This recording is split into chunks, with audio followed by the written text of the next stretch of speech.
Hi, my name is Jessica Worley, and we're going to start here the first lesson of Beginner's Photoshop series, aka Photoshop for Dummies. Today's lesson is removing backgrounds from pictures. Really quickly, this is our website, photoshophelps.blogspot.com. We got a lot of great resources, tutorials, a lot of great places to get ideas, get different brushes for your Photoshop. Alright, weapon of choice today is Adobe Photoshop CS, and we're going to go ahead and get started. There's a couple of different methods you can use to remove backgrounds. In this case, we've got a picture of a person with just a plain gray background, and it's really simple just to remove a plain gray or white or one color background. So we'll start here by duplicating the layer, and we'll make the background copy invisible. What we're going to do is go over here to our background eraser tool. You can adjust the tolerance. Right now it's set at 25. Just to show you, I will move it up to 78 or so. You can see if you click, it's not just going to erase the gray, it's also going to erase the person at that tolerance. So we'll move it back down to about 25, 26. You can adjust the size of your circle. There's a little cross in the middle of that circle, and whatever color that cross is touching at this tolerance level is what it's going to erase. That went ahead and erased some of his hair, so we'll take it down just a little lower. Okay, and you can see wherever the cross touches, it's going to erase that color. It erased a little bit of his hair. You can go ahead and mess around with the tolerance level until you get it to look how you want. Now at this point we can go ahead and take another picture, like a swimming pool, since this guy's got no shirt on. Just go ahead and make it look like he's at a swimming pool.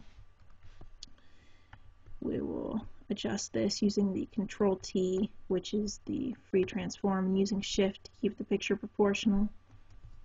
Okay, the picture's a little bit blurry. You can find a better quality picture. As you can see, we just erased the gray background so that we could put him in a different scene, or maybe use his picture some other way. Alright, next we will use this picture just to show you another method. As you can see, the background is not all one color, so the background eraser tool will not work. It's just going to select, little pieces of the background at a time. So what we want to do here is, again, duplicate the layer and turn off the background copy. And the easiest method I've found to do this is to come up and get your paintbrush tool. Make sure that you're just on a solid round brush of some size. You can adjust the size later on. Come down here to the quick mask tool and select it. And what's going to happen is you can adjust the size using the hotkeys. Wherever you select is going to turn kind of a see-through red. And what this does is when you come back here and select this other icon, take the quick mask off, you can see it's selected. And it's kind of weird. It doesn't select where you turned red, it selects the opposite. So if I were to hit delete right now, it would delete everywhere that wasn't red. Just go ahead and undo that and go back to the layer mask. And so what we want to do is select our person here. And the neat thing is, people have pretty much everything is round on a person, so you can use this round brush to select just about everything, and you can adjust the size and go ahead and zoom in where you need to get the small features. It's not going to be perfect, but it doesn't have to be, especially if you're going to shrink the person to fit onto a smaller picture. It works really well if you get high quality pictures of a large size to begin with.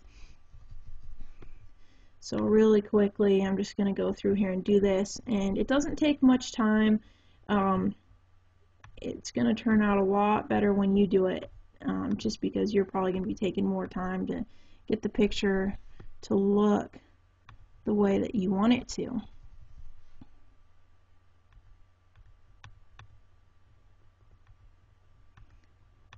And As with everything else, it takes practice. It's probably not going to turn out perfect the first time that you do it. Now you're not going to be able to get all the little strands of hair with this method, but you don't have to. I'll show you in a minute how you can get the rest of the little strands of hair. For the big areas, you just want to, go ahead and select a bigger brush. It saves time.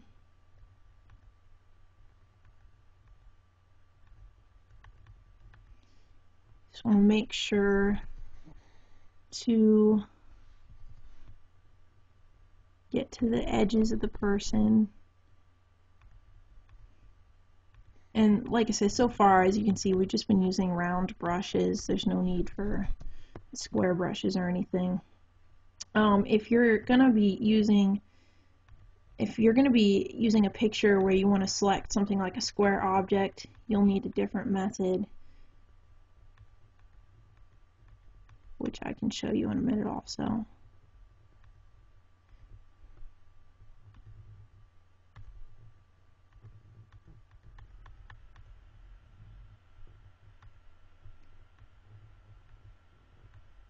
Okay. So, as you can see, we've selected everything around the person. Oops, we missed a spot down there. I'll just go ahead and take care of that really quick. Like I said, it's not perfect, but it doesn't need to be. If you hit delete, it will delete everything around him. If you want to go back and get some of those little strands of hair, what you'll want to do is come up and get this straight line select tool. And we are on the add to selection.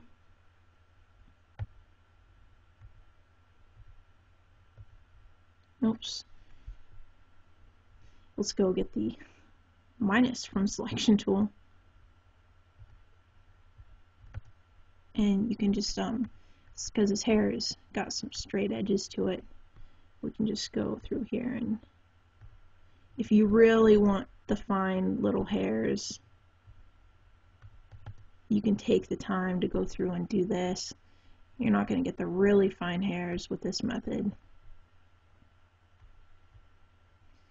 And you can get round edges with this tool too. You just have to do a lot more clicking to get it.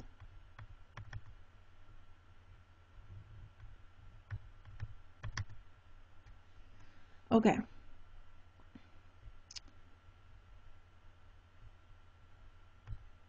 So we'll zoom out here.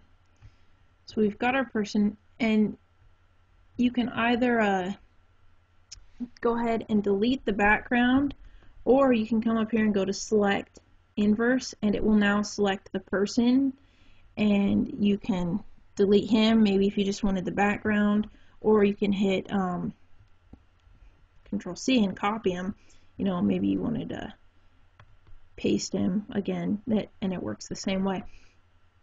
Alright, so what we'll do is we'll come get this picture now that we've copied him, and we'll paste him in, and we'll use the Control T, which is the free transform, and hold shift while you're moving him down